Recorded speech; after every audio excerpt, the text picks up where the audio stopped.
बिस्मिल्लाहिर्रहमानिर्रहीम। अस्सलामुअलैकुम नाज़रीन, एक नई वीडियो के साथ तमाम दोस्त अहबाब को खुशामदीद कहते हैं। दोस्तों, इस वक्त मैं मौजूद हूँ एक छोटे से मिक्स डेयरी फार्म पर। इस डेयरी फार्म में बहुत प्यारी खूबसूरत कोस भी हैं, इसके अलावा भैंसें भी मौजूद हैं। तो आज की ये वीडियो डेयरी फार्मिंग के हवाले से बहुत ही मुफीद और अहम होने जा रही है।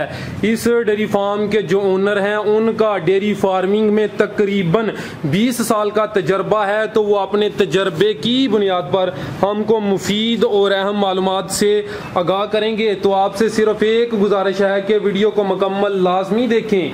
अगर वीडियो पसंद आए तो वीडियो को लाइक और शेयर ज़रूर करें। दोस्तों, इस वक्त मैं इस डेयरी फार्म के शेड के अंदर मौजूद हूँ। शेड वही पुराना सादा सा डिज़ाइन, गार्डर, टीआर, इसके अलावा ईंटों का इस्तेमाल किया हुआ है और शेड का जो ऊपर वाला हिस्सा है वो मिट्टी का है, कच्चा है, ताकि शेड के अंदर का माहौल ठंडा रहे। इसके अलावा गर्मियों में जानवरों को गर्मी से बचाने के लिए पंखों का इस्तेमाल भी किया हुआ है। काफ़ी खूबसूरत और प्यारे प्यारे जानवर हैं इनके। इस वक्त आपको सिर्फ इनकी कोज ही नज़र आ रही हैं जो कि ऑस्ट्रेलियन क्रॉस नस्ल की हैं। इसके अलावा इनकी भैंसें साथ वाले पोर्शन में मौजूद हैं। तो चलें स्टार्ट करते हैं आज का अपना ये इंटरव्यू। अस्सलाम वालेकुम। वालेकुम सलाम। सर, आपका नाम? शराफा। शराफा साहब, ये कौन सा इलाका है? ये है डालो वाली। डालो वाली। अच्छा सर, आपके पास कितने जानवर हैं? मेरे पास जानवर हैं 50। कौन कौन से जानवर हैं आपके पास? मेरे पास गायें हैं, भैंसें हैं। कितनी गायें और कितनी भैंसें हैं? मेरे पास 30 गायें और 20 भैंसें हैं। 30 गाय और 20 भैंसें। अच्छा सर, ये बताएं कि आपको ये आइडिया कैसे आया कि आपने भैंसें और गाय इकट्ठी रखी हुई हैं? क्योंकि बाज़ लोग सिर्फ भैंसें रखते हैं और बाज़ सिर्फ गाय रखते हैं। ये सारा अपने अपने शौक की बात होती है कि अपनी मर्जी, जिस तरह के भैंसों का भी शौक है और गाय का भी मर्जी से रखी होती है। किसी को गाय का शौक है, किसी को भैंसे का शौक है। ये अच्छा सर, ये बताएं कि आपके पास कौन कौन सी नस्ल के जानवर हैं? भैंसें कौन सी नस्ल की हैं? भैंसें मेरे पास आरफ वाले और खींचा वतन और सियालकोट की हैं। तो जो गाय है? गायें सारी ऑस्ट्रेलियन है, कोई वलैती नस्ल की हैं। अच्छा सर, ये ऑस्ट्रेलियन प्योर ऑस्ट्रेलियन तो नहीं ना, क्रॉस होगी ना? क्रॉस है, क्योंकि प्योर ऑस्ट्रेलियन के लिए तो माहौल बड़ा ठंडा होना चाहिए। जी। अच्छा नाज़रीन, ये क्रॉस ऑस्ट्रेलियन क्रॉस है, प्योर नहीं। अच्छा सर, ये बताएं कि जानवरों का दूध बढ़ाने का क्या तरीका है? जानवरों का दूध बढ़ाने का ये खराब, ये बरसीन, ये चिटाला, मकई, चरी और ये बांड शांड खाल करा, ये वगैरह। पर आप जानवरों को क्या क्या खिलाते हैं ताकि वो दूध ज़्यादा दें? हम जानवरों को खिलाते हैं, ये बेकरी नहीं होती बिस्कुट, ये केक शेक बेकरी से लेकर ये इनको डालते हैं। ज़बरदस्त। और वो बटेवे की खाल और वो चूरा खाल होती है, जो सरों के तेल की निकलती है जी, वो डालते हैं। अच्छा सर, आपने बताया कि आप इनको बेकरी भी डालते हैं जिसमें केक, रस, इस तरह की चीज़ें होती हैं। इसका क्या फ़ायदा है? ये बड़ी आपने कमाल की बात बताई है। इसका ये फ़ायदा है, इसमें देसी घी और मक्खन होता है। अच्छा, यही फ़ायदा है। तो उसके साथ वो जिनकी खुश्क अंदर से तार हो जाती है। अच्छा अच्छा। तो वो उसमें बड़े की खाल में मिक्स करके ना, तो वो चूरा खाल जो होती है वो डालते हैं। अच्छा सर, जो बेकरी है वो आपको कितने में मन के हिसाब से लेते हैं? नहीं, वैसे तो हमें तो किलो के हिसाब से देते हैं, हमारी तो अपनी बेकरी है। अच्छा, वैसे कितने रुपए किलो मिल जाती है? ये मिल जाती है 20-25। अच्छा, एक जानवर को आप कितनी बेकरी खिलाते हैं? एक जानवर को हम 5-6 किलो रोजाना की? जो दूध देने वाले हैं या दूसरों को भी? दोनों को। अच्छा, दोनों को। दूध देने वालों को तो ये फायदा हो गया ना कि उनके दूध में ज्यादा इजाफा होगा। जो दूध नहीं देते उनको क्यों खिलाते हैं आप? उनको भी खिलाना पड़ता है, उनकी वो जब दूध देने वाली ज्यादा दूध देती है, ताकत आती है उन्हें। जबरदस्त। इसलिए अगर उन्हें ना डालें वो कमजोर हो जाएंगे। तो माशाल्लाह जानवर आपके काफ़ी सेहतमंद और प्यारे हैं। तो जो छोटे बच्चे होते हैं उनको भी बेकरी देते हैं? उनको भी मिक्स करके वो उसमें ना खाने में उनको दिक्कत नहीं होती, वो बड़े होकर खाते रहते हैं। साथ ही इनके साथ ही डालते हैं। जानवर। अच्छा सर, अब आप ये बताएं कि आपके पास टोटल 50 जानवर हैं, इनमें से कितने जानवर दूध देते हैं? इसमें देते हैं दूध 40 जानवर दूध। तो आपका रोजाना का कितना दूध हो जाता है? इस वक्त तो गर्मी की वजह से ना कम है, कोई हो जाता है कोई 5, 6, 7 माने से। ज़बरदस्त है। आपकी जो भैंस है अच्छी नस्ल की, वो ज़्यादा से ज़्यादा कितना दूध देती है? वो ज़्यादा से ज़्यादा 18-20 है। ज़बरदस्त। तो जो आपकी गाय है वो ज़्यादा से ज़्यादा कितना देती है? वो देती है 25 किलो, 18 किलो, 22 किलो। अच्छा सर, ये जो 50 जानवर हैं आपने इनके लिए, ये जो आपका शेड है, इसकी टोटल कितनी जगह है? एक शेड ये है, इसके अलावा साथ ये भी जगह है, तो ये जो आपकी टोटल जगह है, आप सारे जानवर इधर ही रखते हैं या इसके अलावा साइड पे भी है? अच्छा, तो कितनी जगह है टोटल? ये जगह है 30 मरले है। 30 मरले। ये जिस जगह आप खड़े हैं ये टोटल कितनी है? ये है 15 मरले। तो 15 मरले साथ है, कुछ भैंसें आपकी साथ। अच्छा, तो ये जो आपकी 30 मरले है, इसमें सिर्फ 50 जानवर आते हैं या इससे ज़्यादा जानवर भी आ जाते हैं? नहीं, 50 ही। अच्छा सर, ये जो आपका शेड है, इसकी जो छत है आपने गार्डर इस्तेमाल की हैं, इसके अलावा ईंटों का इस्तेमाल किया है, इसकी जो ऊपर वाली सतह है वो कच्ची है। इसके अलावा मैंने देखे हैं कि कुछ शेड उन्होंने रेडीमेड स्लैपें डाली हुई हैं या कुछ ने जो लोहे की शीट है उसका इस्तेमाल किया हुआ है। तो आपके ख्याल में ये जो आपका शेड है ये ठीक है या दूसरे शेड ठीक है? वो तो अपनी अपनी सोच होती है, हमारे हिसाब से तो यही ठीक है। उसको ठंडा है, वो उसमें गर्मी धूप पड़ती है, रेडीमेड चादरें होती है लोहे की, वो तपती हैं, वो अपना अपना सिस्टम ही। ज़बरदस्त। अच्छा सर, ये शेड पे आपका कितना खर्चा आ गया था, थोड़ा सा अंदाज़न बता दें। तो आगे 35 लाख। 35 लाख, ठीक। अच्छा सर, अब आप ये बताएं कि आप इनकी डेली की रूटीन क्या है, सुबह क्या खिलाते हैं, इसके बाद दोपहर और शाम को थोड़ा सा ये बताएं कि इनको क्या खिलाते हैं, क्या पिलाते हैं पूरा दिन? सुबह शाम हम इनके जब इनकी धारे निकालते हैं तो सिर्फ बेकरी और ये खाल बडेमों की यही डालते हैं। दोपहर को इनको हरे पट्टे डालते हैं। तो शाम को? शाम को ये बेकरी और खाल। अच्छा, चोने के लिए तो वो दोपहर को खाएगा, हरे पट्टे खाती है, ये चरी मकई वगैरह। ज़बरदस्त। अच्छा सर, शाम के वक्त आप इनको शेड से बाहर भी निकालते हैं किसी जगह?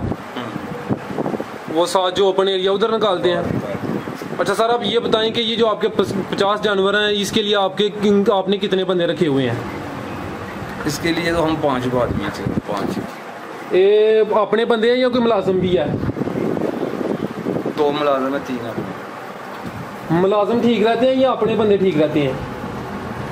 वैसे तो होते अपने बंदे ठीक रहते हैं, तो मुलाजिम तो ठीक, तो मुलाजिम भी रहते हैं। मुलाजिम तुम पता बंदे अगे पिछे हो जान, मुलाजिम काम नहीं करते। अच्छा, ये तो गल है। अच्छा सर, दसो कि मुलाजिम की कितनी तनख्वाह जी? मुलाजिम की तनख्वाह 20,000 चुकाई जाना सर। अच्छा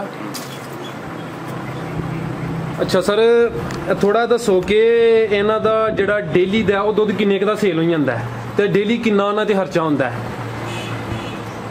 मजदूर है जिहड़ी तुसी आपी बंदे हो, मजदूरी दा खर्चा, इन्हां दे पट्ठियां दा खर्चा, जिहड़ा कि 50 जानवरां दा किन्ना सवाल थोड़ा मुश्किल है, अंदाजन दस दो। अंदाजन तो मैं की दसां, जदों असीं काम करन डे ना जी, मैनूं 20 साल हो गए ने इस काम दे विच पिया कि असां अज तक कदे हिसाब ही नहीं कीता। ठीक हो गया, कदे हिसाब नहीं कीता। अच्छा, तो कोई बचत का भी कोई हिसाब नहीं लाया? बचत तो होंदी है, महसूस तो होंदी है बचत जी। वो सानू असीं कदे नहीं एडा बोल की अपना घर सिस्टम है, डंगर शंगर अपने घर के बंदे ने बाहरों लियाई दी ने मुल कि बचत होनी, जे बचत वेखी लैना दी, जे बचत वास्ते रखी ना तो सानू नहीं एडा महसूस होंदा कि असीं कि चलो असीं समझने कि जे बंदे अपने तो शुद्ध पींदे ने, ये वो करते हैं, काम शाम करते हैं, तो कोई नहीं खैर चलता पे साडा सिस्टम। अच्छा, दा मतलब ओवरऑल तुहानू बचत ही होंदी है, वैसे तुसी हिसाब किते नहीं लाया है? नहीं हिसाब नहीं, बचत का कम ही है। अच्छा सर, थोड़ा दसो कि इन्हां दी बीमारियां दे हवाले नाल तुसी की एहतियाती तदाबीर करदे हो, किहड़ियां-किहड़ियां बीमारियां इन्हां नूं लगदियां ने, कोई वैक्सीन वगैरह करवांदे हो इन्हां दी? ਇਹਨਾਂ ਨੂੰ ਅਸੀਂ 4 ਮਹੀਨਿਆਂ ਬਾਅਦ ਫਾਸਟ ਟੀਕੇ ਲਵਾ ਦਿੰਦੇ ਹਾਂ। ਤੇ ਕਿਹੜੇ ਫਾਸਟ ਟੀਕੇ ਲਵਾਉਂਦੇ ਹੋ? ਡਾਕਟਰ ਦੀ ਲਾਈ ਜਾਂਦੇ ਨਾਲ ਅੱਛਾ, ਡਾਕਟਰ ਖੁਦ ਲਾਈ ਜਾਂਦੇ ਨੇ, ਤੁਸੀਂ ਨਹੀਂ ਪੁੱਛਿਆ? ਨਹੀਂ। ਅੱਛਾ ਸਰ, ਥੋੜਾ ਜਿਹਾ ਦੱਸੋ ਕਿ ਜਦੋਂ ਡੰਗਰ ਸੂਣ ਤੇ ਹੁੰਦਾ ਹੈ, ਸੂਣ ਤੋਂ ਪਹਿਲੇ ਇਹਨਾਂ ਨੂੰ ਕੀ ਕੋਈ ਖਵਾਉਂਦੇ ਪਿਆਉਂਦੇ ਹੋ? ਕਿਉਂਕਿ ਬਹੁਤ ਲੋਕ ਘਿਓ ਦਿੰਦੇ ਨੇ, ਆਇਲ ਵੀ ਦਿੰਦੇ ਨੇ, ਕੋਈ ਉਹਦਾ ਫਾਇਦਾ ਹੈ ਵੀ ਤੁਸੀਂ ਵੀ ਦਿੰਦੇ ਹੋ? ਆਹੋ, ਮੌਸਮ ਦਾ ਹਿਸਾਬ ਹੁੰਦਾ, ਮੌਸਮ ਦਾ ਸਿਸਟਮ ਹੁੰਦਾ। ਸਰਦੀਆਂ ਹੁੰਦੀਆਂ ਨੂੰ ਘਿਓ ਚਾਹੀਦਾ, ਗਰਮੀਆਂ ਹੁੰਦੀਆਂ ਇਹਨਾਂ ਨੂੰ ਤੇਲ ਚਾਹੀਦਾ ਸਰੋਂ ਦਾ, ਤੇ ਇਹਨਾਂ ਨੂੰ ਖੁਰਾਕ ਚੰਗੀ ਚਾਹੀਦੀ ਹੈ। ਜਿੰਨੀ ਇਹਨਾਂ ਦੀ ਸੇਵਾ ਕਰੋਗੇ ਉਸ ਹਿਸਾਬ ਨਾਲ ਫਿਰ ਉਹ ਦੁੱਧ ਦੇਣਗੇ।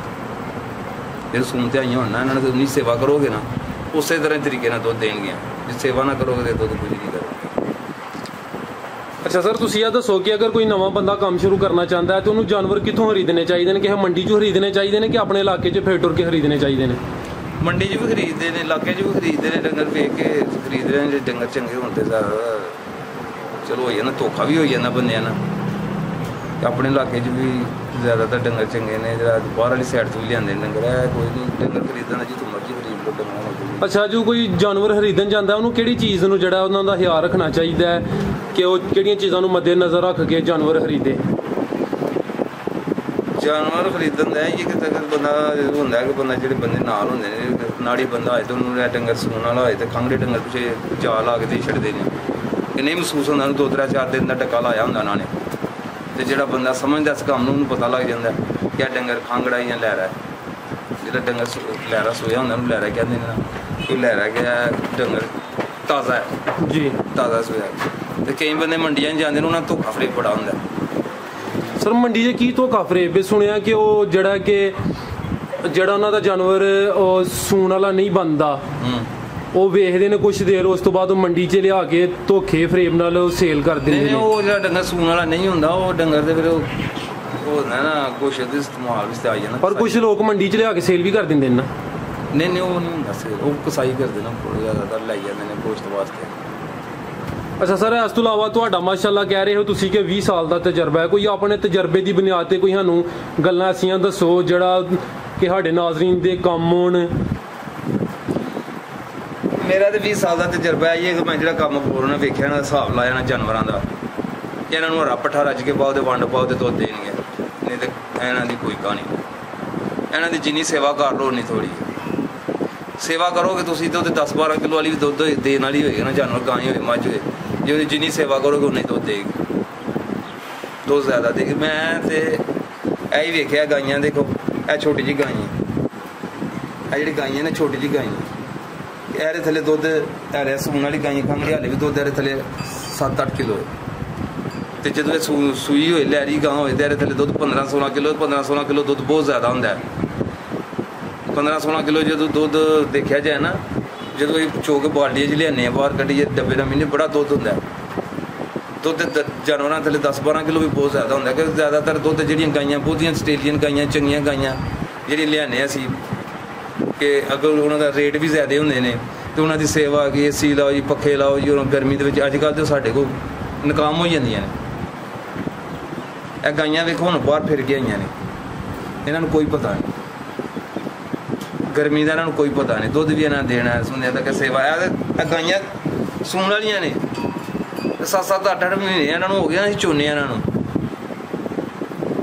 ਤੇ ਦੁੱਧ ਦੇਣੀ ਸਿਰਫ ਸੇਵਾ ਦੇ ਸਿਰ ਤੇ। ਅੱਛਾ ਸਰ, ਇਹ ਦੱਸੋ ਕਿ ਜਦੋਂ ਇੱਕ ਜਾਨਵਰ ਦੁੱਧ ਦੇਣਾ ਬੰਦ ਕਰ ਦਿੰਦਾ, ਅੱਗੋਂ ਜਦੋਂ ਉਹਨੂੰ ਤੁਸੀਂ ਟੀਕਾ ਲਵਾਉਂਦੇ ਹੋ ਕਿ ਕੋਈ ਜਾਨਵਰ ਰੱਖਿਆ ਅੱਗੋਂ? ਬਈ ਮੱਝਾਂ ਨੇ ਅਸੀਂ ਮੱਝਾਂ ਨਾਲ ਰੱਖਿਆ ਦਾ, ਸੰਡਾ ਰੱਖਿਆ ਦਾ ਗਾਈਆਂ ਵਾਸਤੇ। ਅੱਛਾ, ਗਾਈਆਂ ਵਾਸਤੇ ਵਿਹੜਾ ਰੱਖਿਆ ਦਾ। ਅੱਛਾ, ਇੰਜੈਕਸ਼ਨ ਨਹੀਂ ਲਵਾਉਂਦੇ? ਨਹੀਂ, ਇੰਜੈਕਸ਼ਨ ਨਹੀਂ ਲਵਾਈ। ਇੰਜੈਕਸ਼ਨ ਨਾ ਲਵਾਉਣ ਦੀ ਕੀ ਵਜ੍ਹਾ ਹੈ? ਕੋਈ ਨਹੀਂ ਵਜ੍ਹਾ। ਕਈ ਲੋਕ ਇੰਜੈਕਸ਼ਨ ਲਵਾ ਲੈਂਦੇ ਨੇ, ਕਈਆਂ ਨੇ ਅਸੀਂ ਹੁਣ ਅਸੀਂ ਰੱਖਿਆ ਦਾ ਇਹਨਾਂ ਵਿੱਚ ਕਿ ਤੂੰ ਡਾਕਟਰ ਫੋਨ ਕਰਦੇ ਰਹੀਏ ਤੇ ਬੁਲਾਈਏ ਤੇ ਡਾਕਟਰ ਵੇਖ ਕੇ ਨਖਰੇ ਕਰਦੇ ਨੇ। ਤੇ ਅਸੀਂ ਜਨਾਬ ਆਪਣਾ ਹੀ ਵਿਹੜਾ ਖੋਲੀ ਦਾ ਟੀਕਾ ਲਵਾ ਨਵੀਂ ਕਰਾ ਲਈ ਦੀ। ਜੀ ਸਰ, ਤੁਹਾਡਾ ਬਹੁਤ ਬਹੁਤ ਸ਼ੁਕਰੀਆ। ਤੁਸੀਂ ਆਪਣਾ ਕੀਮਤੀ ਵਕਤ ਤੇ ਕੀਮਤੀ ਮਾਲੂਮਾਤ ਸਾਡੇ ਨਾਜ਼ਰੀਨ ਨਾਲ ਸ਼ੇਅਰ ਕੀਤੀਆਂ। ਬਹੁਤ ਬਹੁਤ ਸ਼ੁਕਰੀਆ। ਅੱਲਾ ਹਾਫਿਜ਼।